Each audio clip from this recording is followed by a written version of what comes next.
We're back, and so is Rod Martin, one of our free-range minds that we enjoy tremendously being able to tap in moments like this in the course of our week at Securing America. Rod is a man who makes it possible for this program to be done, in fact, as well as contributes to it mightily in all of his appearances. He is the chairman of the Institute for the American Future, which, as I mentioned earlier, is the sponsor, really, of Securing America.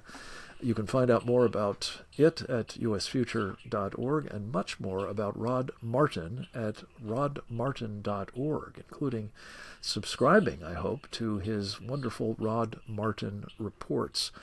Rod is, among other things, a serial entrepreneur, cut his teeth in the business world as a PayPal entrepreneur at the startup. He has also been involved in policy with our friend Mike Huckabee when he was governor of the great state of Arkansas. He's a dear friend of mine, and we're always delighted to have him with us. Welcome back, sir, once again. Good to be here. Thank you. So, Rod, we've been talking about Iran with Dr. Wormser.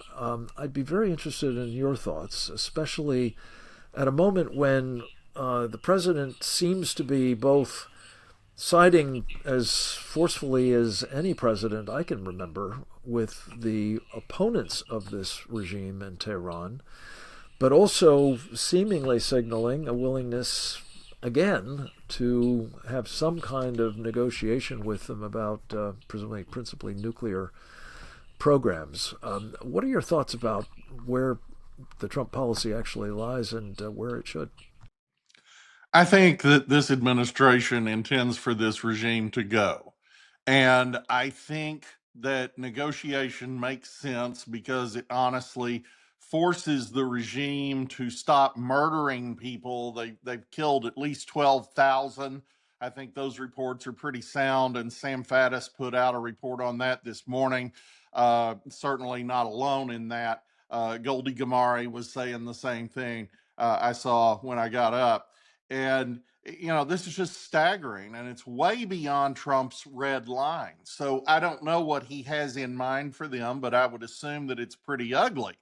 As far as negotiating, though, for them to do that, they're going to have to pull back from murdering people for a little bit, which gives the resistance an opportunity to consolidate and strengthen. And so that makes sense. And if he can get the regime to give up key things, which obviously they're not going to do, but let's just say that he could, this would go a long way to delegitimizing them further. I think it makes them even weaker at home. So, he's doing what he always does. He's leaving options open, none of which really serve his enemies. And I think we're moving in the right direction if they haven't killed too many key people. I don't think that's normally how this works. I suspect that 12,000 dead is going to be 12,000 martyrs, and this is going to get stronger rather than weaker. But, these things have petered out before. It's not impossible that this could go badly. Not just petered out, been crushed before. Yes. And what we were talking about with Dr. Wormser is the array of jihadis who have been imported from across the globe for the purpose of doing the murdering because the regime is not certain its own Revolutionary Guard Corps or even the Basiji are going to be doing the job. The military particularly is not. But I did want to ask you about this. Your reading of the evident preparations for some kind of military option, Rod, you are an unalloyed, make America first guy. You're a very strong supporter of President Trump. There are those in the movement who are very distressed that we might find ourselves once again embroiled in a Mideast conflict. What are your thoughts about that? Should the president decide to pull the trigger in military support as promised for the demonstrators now being murdered? I don't think Donald Trump thinks that a Republican led government in the United States has any future if we put 100,000 or 500,000 boots on the ground in Iran. I don't think that's in the cards. I don't think that's anything that he would do. And I don't think he has to. Now, could he do in Tehran what he did in Caracas? I would guess probably not. But on the other hand, Jimmy Carter actually got reasonably close to pulling off something not that dissimilar that went kerplooey at Desert One in 1980. It could have worked. It just didn't work because the Carter administration was incompetent. But, we've come a long way since then. Our technology is better. Our special operators are tremendously better. Everything has changed. So, could he take out individual mass murderers in the regime? Probably, and they have to be concerned about it. Could he do meaningful damage from the air to important Revolutionary Guard facilities and leaders? Absolutely. What else could he do? Well, he did something yesterday. He slapped a 25% tariff on anybody who does business with Iran. He intends to starve them out. So he has some options. I don't know that short of an invasion, you can guarantee a particular result. But I think that he can harm these people and he can scare them. Certainly, that's part of what Caracas was about. He can scare them enough that under certain circumstances they buckle. Well, it does seem to me as though an invasion of any size is unlikely in the extreme. Not going to happen. But what we've also demonstrated is you can invade a place and still not have the desired outcome, as we found in Iraq, for example, and Afghanistan. So, yeah. If there are other options available to him, and I think if he's demonstrated nothing else in the past year, it is that he is creatively using military power in ways that had not been anticipated and have been, startlingly successful. This may be the moment to do that here. And that David, shouldn't I have to ask you to hold the thought.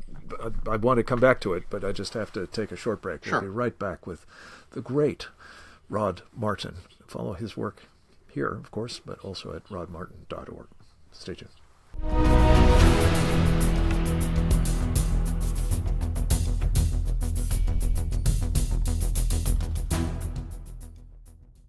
We're back. So is Rod Martin, my dear friend and the chairman of the Institute for the American Future, for which I also work as the president. Rod is one of our go-to guys on the Delphic oracle business. He has an unsurpassed ability to take sort of basic common sense approach to most things, but make some very thoughtful projections as to what we might see and certainly what we might do. And Rod, we were talking about Iran and the president's military options if he chooses to exercise them. I had to take a break before you finished your thought, so complete that thought if you would. Well, we shouldn't be surprised about Trump's way of doing things. He really prefers these short, sharp military actions that send shockwaves across a multiple range of enemies, and that is entirely Reagan-esque. There are people like Thomas Massie and Rand Paul who seem to think he's some kind of neoconservative. That's clearly not true. He's also not a Nixonian realist. He's taking his cues from Ronald Reagan again and again. And that's what you saw with Reagan in the Libya operations, in Grenada, in how he handled the Philippines, which everybody's forgotten about. But, Ferdinand Marcos was our guy until he wasn't. And that made sense because we've got the Soviets across the South China Sea and Cam Bay and Da Nang. You can't lose the Philippines, but when there was sufficient popular support to overthrow Marcos, Reagan shifted field. And all of a sudden, we've got Cory Aquino and we've got a democratically elected government, and it's a new day. And I think that is very much on Trump's mind as we look at Iran. And I don't know how seriously to take Goldie Gamari on this. She's really smart. She's a former legislator in the Ontario provincial legislature, got crossways with the socialists, and they've done all kinds of stuff to her. But she's become quite an internet influencer on issues pertaining to Iran. And her contention is, along with Jack Wheeler's, that Iran is an empire, that most of these people don't want to be there, that they might be willing to stay inside an Iran that was democratically run, as the Kurds have done in Iraq, but they are not at all supportive of the Islamic occupying regime, as she terms it. So there's an interesting opportunity here if that's true. And she goes further. She says that in some ways this is a revolt against Islam itself, which is a little self-serving because she's converted to Zoroastrianism, but she may be right. Yeah. Well, there's a lot of evidence that the people of Iran have adopted Christianity. I don't know about Zoroastrianism, but certainly Christianity. A lot of in Christianity, large yes. numbers. And I'm told that, there have been a huge number of mosques burned to the ground in Iran Oh, in yes. the course of these demonstrations. So I think that's operating too. Speaking of mosques, let me switch gears with you from over there to right here. And as you know, Rod, we have begun in concert with some of our great friends, including Steve Bannon, a campaign for the next, whatever it is, 51 days, I think it is, running up to March the 3rd, when the Republican primary in Texas is going to have on the ballot a proposition: Texas should prohibit Sharia law. And we want to work with Steve and others to maximize the magnitude of that affirmative vote for banning Sharia law in the state of Texas, and hopefully thereby, create basically banning Sharia as a voting issue nationwide. You have a deep appreciation of the threat we face from these Sharia supremacists. I'd be interested in your thoughts about the importance of this effort, sir. Well, it's extremely important. And look, I would be remiss not to address the obvious constitutional issue. We don't want to go around banning people's religious expression. That's not okay, and that won't stand up. This isn't religious expression. It may be a projection from this religion.